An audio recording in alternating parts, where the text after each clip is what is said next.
শুভ সকাল বন্ধুরা, চলে এলাম সকাল সকাল সকাল সকাল নয় 10টা বেজে গেছে। সকাল সকাল নয় 10টা বেজে গেছে, উঠেছি অনেকক্ষণ। এইসব করতে করতে অনেকটা বেলা। এই যে রান্নাঘরে এসেছি, তো অনেকটা জিনিস দেখায়। দেখো আমার চপ হচ্ছে, দেখো চপ। আজকে চপ দিয়ে মুড়ি খাবো। এটা ভেজ চপ, মানে বিট গাজর আর আলু দিয়ে চপ করছি।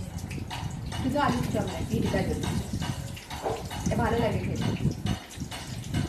চলো এই চপটা করে নিই, দিয়ে মুড়ি খাবো। 10টা বেজে গেল, মুড়ি খাবার জোগাড় জানছি তো করতে হবে।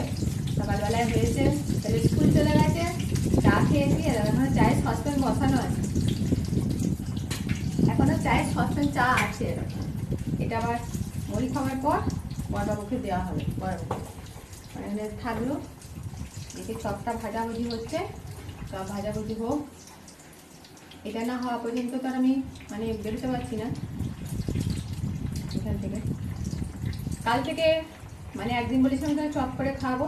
কালকে বাজারে গেছিলাম, বাজার থেকেই বলছে চলো বাড়ি গিয়ে চপ করবে। এই নয় সকালবেলায় তাহলে চপটা করে খাওয়ান। চলো তাইলে সকালবেলায় লেগে পড়েছি চপ করতে। বাড়িতে চপ করে খেলে ভালোই লাগে। ভালো লাগলে অবশ্যই কমেন্ট করবেন, শেয়ার করবেন, ভালোবাসা দেবেন।